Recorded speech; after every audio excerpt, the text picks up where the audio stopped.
رسول الله وعلى آلك وأصحابك يا رسول الله. حضرات محترم، یہ باب رجب المرجب ہے اور اس میں اللہ تعالیٰ نے اپنے پیارے نبی امام الانبیاء صلی اللہ تعالی علیہ وسلم کو ایک عظیم معجزہ معراج سے سرفراز فرمایا. میں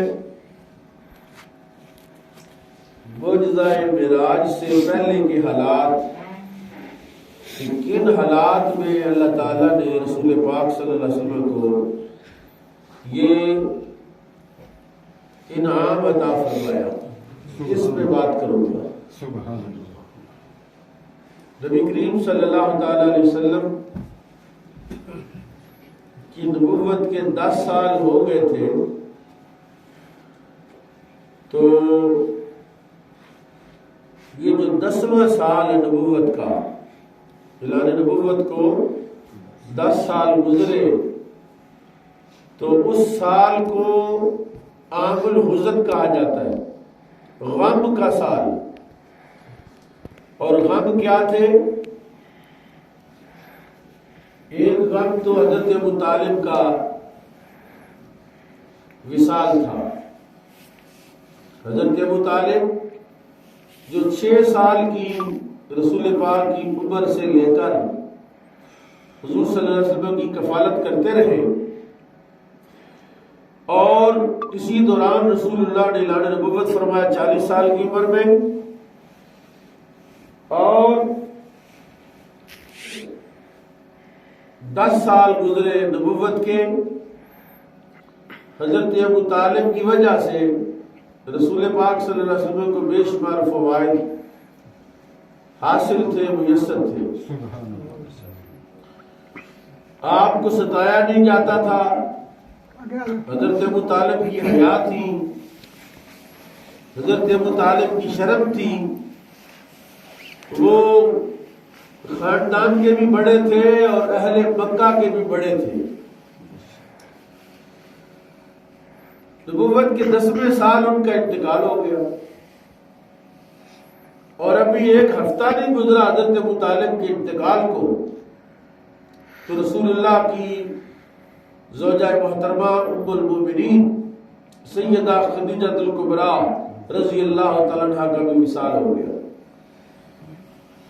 اب وہ جو مکے والے آپ کو ستاتے نہیں تھے،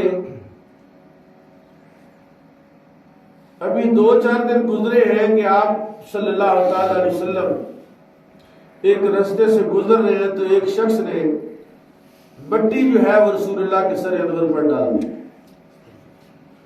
میرے آقا اس حال میں گھر گئے تو رسول اللہ کی صاحبزادیاں گھر میں موجود تھی. صاحبزادی نے آگے بڑھ کر رسول اللہ کے سر انور کی مٹی سے صاف کیا، پانی ڈالا، آپ کی زلفائیں عنبرین کو صاف کیا. اس حال میں حضور کی صاحبزادی رو رہی تھی، اس کی آنکھوں سے آنسو جاری تھے. تو میرے آقا نے فرمایا بیٹی غم نہ کر، اللہ میرا مددگار ہے. پھر مکے والوں کی اظہار ثانیہ جب حد سے بڑھ گئی تو رسول پاک نے طائف کا سفر کیا کہ مکے والے نہیں مانتے تو میں طائف جا کے دعوت کا کام کرتا ہوں. چنانچہ آپ طائف چلے گئے. جو اس وقت ایک متمول، ایک متمدن، ترقی یافتہ شہر تھا، پڑھے لکھے لوگ تھے نسبتاً مکہ سے. وہاں جا کر رسول پاک نے دعوت کا کام شروع کیا اور تقریباً 8 دن نبی پاک صلی اللہ علیہ وسلم نے وہاں قیام فرمایا. 8ویں دن جا کر جب طائف کے 3 سردار جو تینوں بھائی تھے، عبد یعلیل بن عمر اور اس کے دوسرے 2 بھائی ان کے پاس آپ گئے، مسعود بن عمر تھے. ان کو جا کے دعوت دی، تینوں نے انکار کر دیا، صاف صاف لفظوں میں کہا کہ ہم تمہاری بات سننے کے لیے تیار ہیں۔ یعنی یہ کہا کہ دعوت قبول نہیں کی، یہ کہا کہ بات ہی نہیں سنی۔ رسول پاک صلی اللہ علیہ وسلم فرمایا دیکھو اگر تم میری بات نہیں سنتے، میری دعوت نہیں قبول کرتے تو ایک مہربانی کرو مجھ پر کہ یہ بات ادھر ہی رہنے دو، اس بات کو باہر کہیں ذکر تذکرہ، کیونکہ رسول پاک کو یہ تھا کہ بھی اگر یہ بات باہر نکلی اور مکے تک پہنچی تو مکے والے مزید میرا استہزاء کریں گے، مذاق اڑائیں گے کہ بھئی دیکھو وہاں سے بھی ناکام ہو کے آئے۔ انہوں نے اس بات کو بھی رد کر دیا اور آپ کو ستایا، آپ کو تنگ کیا اور آپ کو لہو لہان کر دیا اور آپ کو زخمی کر دیا، پتھر مارے انہوں نے۔ یہ جو ہم نے ابھی میٹھی میٹھی نماز پڑھی ہے نا کہ مسجد زیر تعمیر ہے تو یہاں گھر مل گیا، یہاں انتظام مل گیا، یہاں نیک میں بیٹھ کر ہم بات کر رہے ہیں، نماز پڑھ رہے ہیں، نیکی تقویٰ کر رہے ہیں۔ نبی پاک صلی اللہ تعالی علیہ وسلم کو اس طرح کا ماحول میسر نہیں تھا۔ یہ جو ہم میلاد مناتے ہیں، یہ جو ہم خوشیاں مناتے ہیں، یہ جو ان کا ذکر تذکرہ کرتے ہیں، ان حالات کا اگر تصور ہی کیا جائے کہ وہ کیا حالات تھے کہ جب پتھر پڑ رہے ہیں، جب آپ کو زخمی کیا جا رہا ہے۔ رسول پاک طائف شہر سے ذرا باہر نکلے، ایک انگوروں کا اور کھجوروں کا باغ تھا، آپ وہاں تشریف لے گئے، اور وہ بھی مکے کے 2 افراد کا باغ تھا جو نبی پاک کے برادری کے ایک چچا کے بیٹے تھے۔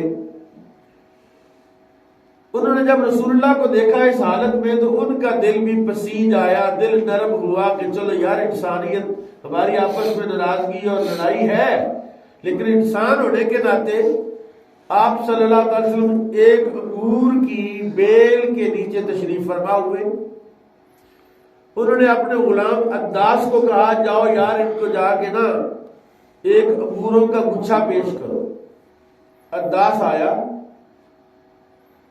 اس نے آ کر گچھا انگوروں کا رسول اللہ کی خدمت میں رکھا۔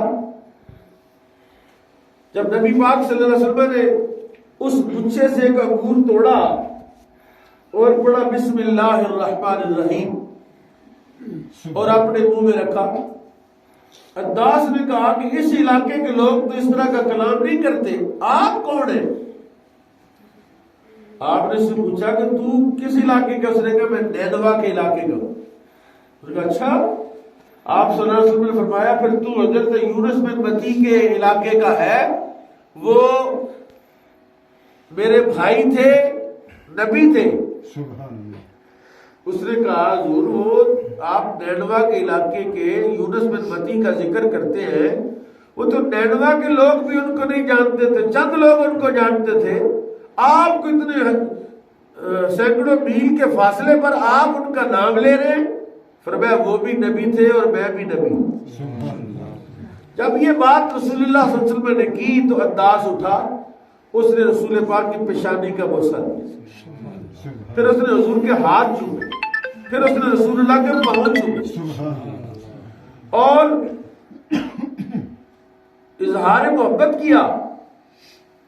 اللہ تعالیٰ نے اپنے پیارے نبی پر احسان یہ فرمایا، دھارس یہ بندائی کہ آپ مکے سے چلے، طائف آئے، طائف میں دعوت کا کام کیا اور انہوں نے نہیں مانا، اور آپ واپس جا رہے ہیں، میں ان حالات میں آپ کو ایک سچا غلام عطا کرتا ہوں۔ وہ عداس جب رسول پاک سے علیحدہ ہوا تو اس کے دونوں مالکوں نے کہا، جو وہ غلام تھا وہ تو انہوں نے کہا تو لگتا تجھ پر بھی جادو ہو گیا ہے، تو ان کے ہاتھ پاؤں اور سر چوم رہا تھا۔ عداس نے کہا میری بات سنو، وہ اس علاقے میں ایسا شخص ہے، ایسا بندہ ہے کہ اس جیسا بندہ کائنات میں نہیں، اور آپ کا کلمہ پڑھ لیا۔ اس دفعہ میں حضرت عداس کی مسجد میں جب عمرے پر گیا، طائف گیا، تو اس باغ میں بھی گیا اور اس مسجد میں گیا جہاں حضرت عداس نماز پڑھا کرتے تھے۔ عداس کہتے ہیں کہ جب غزوہ بدر ہوا نا تو یہ دونوں مالک جو ہیں یہ بھی تیار ہو کے یہاں سے ذرا مہنگی مہنگی جس طرح بندوقیں نہیں لوگ منگواتے طائف کا اسلحہ لے کے جا رہے تھے. تو میں نے پوچھا بھی مالکو کدھر آقا کدھر جا رہے؟ اس نے کہا ہم اس سے لڑنے جا رہے ہیں. عداس کہتے میں نے ان سے کہا میری بات سنو، اگر ان کے مقابلے میں پہاڑ بھی آ جائے تو وہ پگھل جائے گا، بندے بڑھو ان سے لڑائی نہ کرنا. تو میں معراج سے پہلے کے حالات عرض کر رہا تھا آپ کی خدمت میں کہ کن حالات میں رسول اللہ کو اللہ نے معراج عطا فرمایا. اس سے تھوڑا پیچھے جائیں تو ہجرت حبشہ میں ملتی ہے، شیب ابی طالب کا 3 سالہ دور ملتا ہے. جب نبی پاک صلی اللہ تعالی علیہ وسلم نے اپنے صحابہ سے خطاب کیا، سورہ زمر کی آیت ہے کہ اللہ نے ارشاد فرمایا کہ ان ارض اللہ واسعہ، اللہ کی زمین بڑی وسیع ہے. ہوا یہ کہ جب ان مکے والوں نے رسول اللہ کو مزید تنگ کیا تو ان میں سے کچھ لوگ یثرب گئے جہاں یہودی رہتے تھے، اور یثرب جا کر یہودیوں سے بات چیت کی کہ اس طرح کا ایک بندہ ہے، اس نے اعلان نبوت کیا ہے اور ہم تو اس کے بہت پریشان ہیں. وہ ہر گھر میں لڑائی ڈلوا دی اس نے. ایک بندہ گھر کا مسلمان ہو گیا، باقی سارے کافر ہیں. تو وہ بڑا مسئلہ ہے، آپ کو ہماری مدد کرے. انہوں نے ان کو سوال نامہ بنا کے دیا کہ یہ 3 سوال لے جاؤ اور جا کر یہ سوال ان سے پوچھو.